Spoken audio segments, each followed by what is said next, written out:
What's up, everyone? Your boy Josh here with Ohio Fish Rescue. The tanks are looking absolutely amazing today, but we're here to move some fish out of quarantine. We're gonna go ahead and build some lids for the new sturgeon tank, so we want to play that one safe just so we don't have no casualties there. But the sturgeon's doing great. I'll give you a little update on him, and we're gonna go ahead and move some fish out of quarantine. But first, I've got an intro and some really cool footage to show you guys.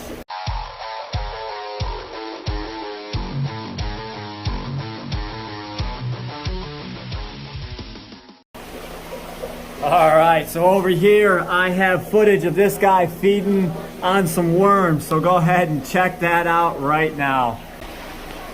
So here we have the tigerfish. We're feeding him his nightly worm. That's the only thing he'll feed on right now that's not live fish. So we don't want to feed him live fish because of the parasites and whatnot, so we feed him worms nightly. And you can see, and it's gone. See that big old lump in his belly? He gets that every night, and by the next day that will be gone. So we constantly have to keep him pumped full of food so this guy will grow and get strong and big. But just wanted to give you guys a little look-see at the tigerfish eating. All right, so that was some cool footage, was it not? Got to see the little tigerfish eating. But out here we've got some other stuff going on. Who do we have here? We've got the man, Big Rich. We've got Skylar and Bryce. We've got Brittany over there. But look at this. These are panels from a greenhouse. They are sturgeon protectors. But these are panels from a greenhouse that our buddy Joe at Their World donated to us so we can use them as lids. Now the theory here, you can put them as a lid on the tank. You still have enough light to come through the tank, and you have protection so the fish can't jump out. So they're working on cutting it around. No, I was protecting them so the herons couldn't get them. Yeah, all these birds in here, everywhere. So we've got 2 panels here. They're working on cutting them. So I'm gonna go ahead and let them get this second one done. And while they're doing that, I've got some fish to move. Maybe some coming in here. Maybe some going in there, but let's go take a look. Alrighty, so you see I have my handy dandy net. Over here we've had that Indian shovel nose. Been down here for a while. He got messed up, his eye got all messed up, but he is now good to go. So I'm not gonna put him back in the same tank. We're actually gonna move him out to that 580, so he'll have that tank all to himself. Alright, bud, you know it's coming. Come on. We're getting a bigger tank again. Should be happy. Oh, big boy, my goodness, come on.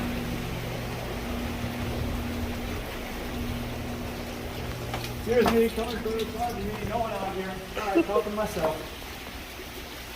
All right, here we go. There you go, bud. Look at you. Yeah, stir up all that dirt. Get it out of this tank. So if you guys see, there is a rhino pleco back there in the corner. That was the only thing we could have in here with Hubert that he didn't go after. But I've got someone else that's also going to be going into this tank. If you guys see all this dirt on the bottom of the tank, this is a pass-through system. So it's actually acting as a settling chamber because there's no fish actually in here stirring up the dirt. We got this calensis now. Come here, bud. I promise you're gonna like this.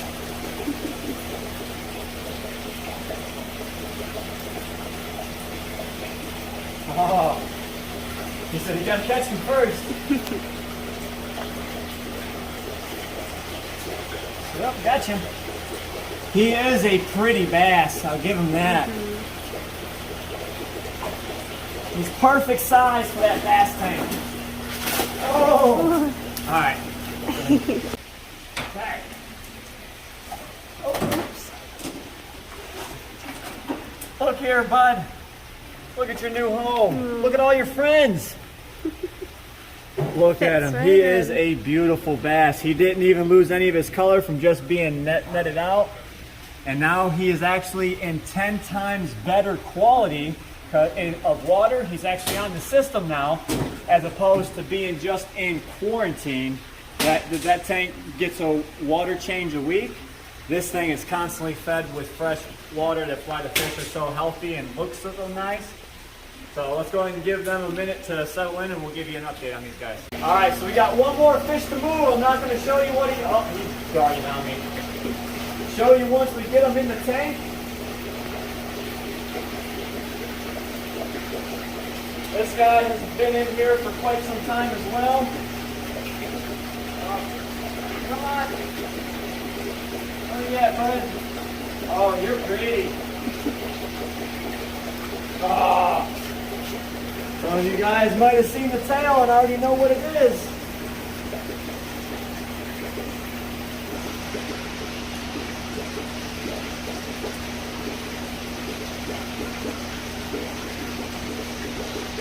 Only thing I don't like about this quarantine tank is trying to catch fish out of it. All these panels on different angles, it makes it almost impossible. Get back over here. But of course, the 9 different FX filters don't help.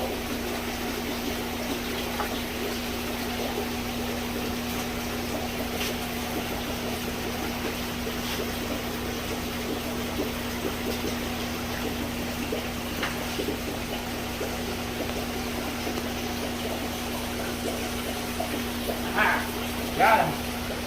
All right, let's go. Oh, you're so cute. You're so tiny. Actually, he's about 12, 14 inches. To most girls, that's cute and tiny. All right. So in here, you got a new friend as well, bud. In a bigger tank. Well, look at that. That is another Asian red-tail catfish. I'm sorry. These guys can get about 5 foot long, and they are known for being the alpha of your tank because they have an attitude to match.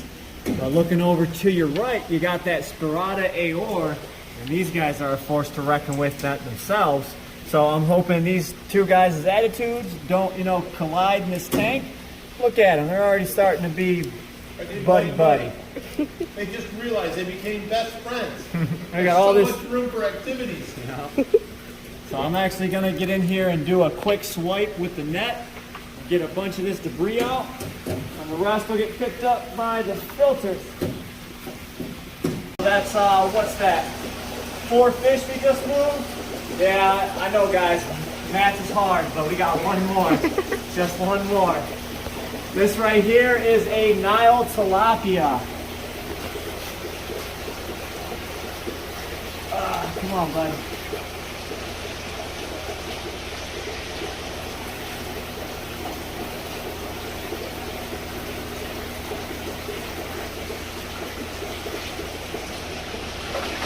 Oh.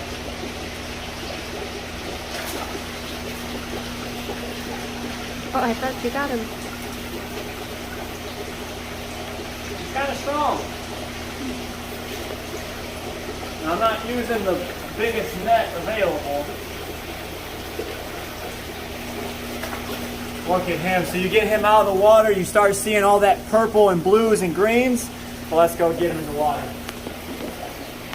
As you see, as I'm walking, I'm supporting the fish.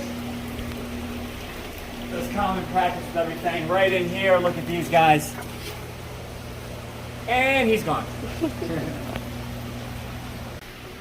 All right, I just spent hours moving all of these fish, and you guys aren't even done cutting some panels yet. I did the first one. We're waiting on Bryce. He can't even cut the second one. His little frail hands are going to town, but he can't do it. And I also moved fish in like less than 10 minutes it took to make this video. All right, but we're coming along on these lids, so Mr. Sturgeon down here doesn't get no access of jumping out of the tank. Explain them why you won't put them in the 580 with lids, that we had to make a lid for this. All right, so in that 580, it's bad to put sturgeon in square tanks, kind of like sharks. They might get stuck in the corner because they're constantly swimming around. They will hit the corner and they will bump up their nose. Would you shush? This is my video, well, mister. They won't get stuck in the corner. You're making it sound terrible. They might bash their head. They could get stuck. Sturgeon, they like to swim all the time. So it's better off to have them in this semi-rounded tank, he'll have an easier time to swim. So I went ahead and got these panels to make a lid and have it on here. It'll also keep the humidity down in this room just a little bit more. Also, thank you to Their World Aquatics, Slow Joe to be more precise, for these lids. He donated these. Yep. All right, look at that. The lids are on, everything's cut out. You can see the light's not really cut out from inside the tank. We're still doing good there. Let's go take a look at these bass. I gotta make my way around. But this tank is starting to look very, very lively over here. As if it didn't already. Look at this guy. Look at him. Beautiful. So hopefully these guys get along pretty nice. This guy actually colored up a bunch since even putting them in here. That super vibrant coloring was not there when we first put them in, I don't think. But I'm wondering what these guys will look like tomorrow. But we've got almost every species of bass in this tank besides, there's a few oddballs, but the Orino's one of the major ones that I don't have in here. But hopefully these guys all do well. I'm gonna go ahead and leave the lights on for tonight. Usually when you're introducing bass, you put the lights out and they all start going crazy and attacking each other. So if I leave some lights on, they won't go into that super aggressive mode thinking it's nighttime and they're trying to hunt and pick on the new fish. So hope you guys enjoyed today's video. If you want to see more crazy, awesome adventures with the Ohio Fish Rescue, be sure to hit that subscribe button. And as always, stay fishy, my friend.